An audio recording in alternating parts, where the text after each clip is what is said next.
You've been building up an understanding of how things bond. Share electrons particularly get to be more complex because they'll actually build up structure to them.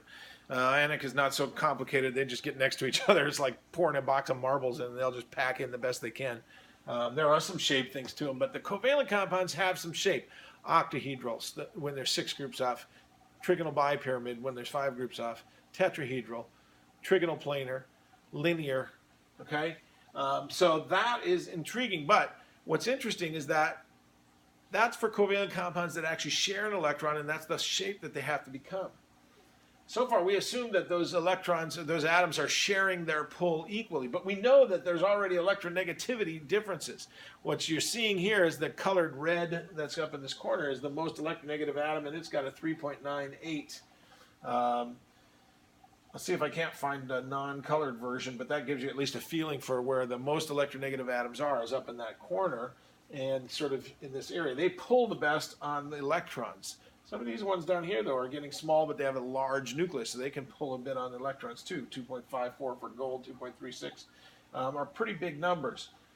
So it's really literally a tug of war that is between these. Notice that there is no color for that last column because they don't have a strong attraction. Interestingly, krypton and xenon do have a little bit of attraction for some electrons for some reason. Again, I'm not absolutely sure why.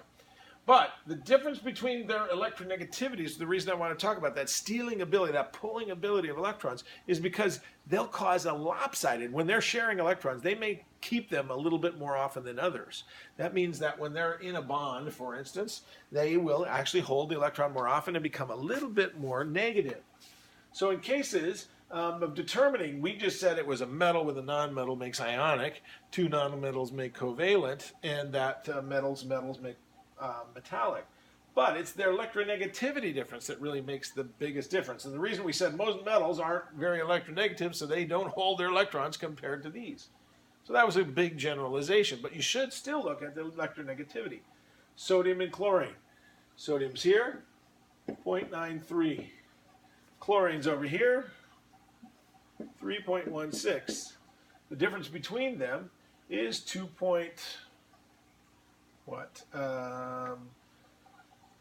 Well, it's over 2.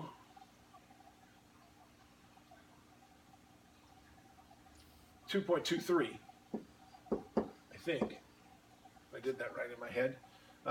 And that's way over 1.17. So sodium chloride falls into that category of being ionic. Okay. Now, what about polar compounds? Sorry, covalent compounds. Well, oxygen, it's the same dang atom, so they have the same pull. They share their electrons very easily.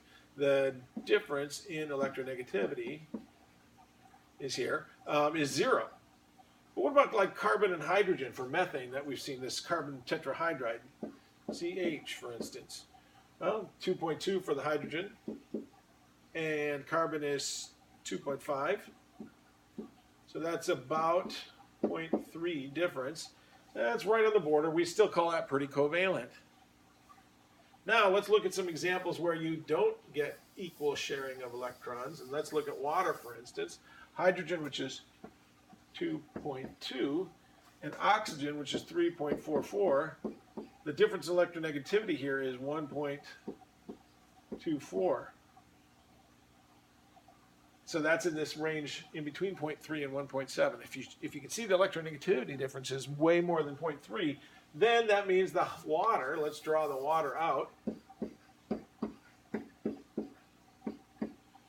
Oxygen likes that electron more often. So what is it going to become charged? It's going to have a little bit of a negative, and I'm going to use a weird symbol. It's a baby delta, or small capital. It's not a capital, but a Greek small delta. This is going to have a little bit of a plus charge. That's usually what they show, plus. So you know what, let's just, instead of worrying about letters, let's just do it this way. I'll just show them as pluses and minuses. This guy's got a little bit of a plus. This guy's got a little bit of a negative. Don't worry about that delta thing. Okay? And that makes water wonderful because it has a plus and minus side. It'll be attracted to ionic things. It'll be attracted to other things that have, plus and minus sides to it. And it's what makes water be a great dissolving substance. So, what you want to do is we've got an opportunity to take a look using these electronegativities to see what substances might be polar, what might be just covalent, sharing equal electrons, or that might be ionic. So you get a chance to go through and take a look at those substances, whether. Now, if it has got a higher electronegativity, that's the side that's more negative because it pulls better. So that's what you have to determine when you're looking at these problems.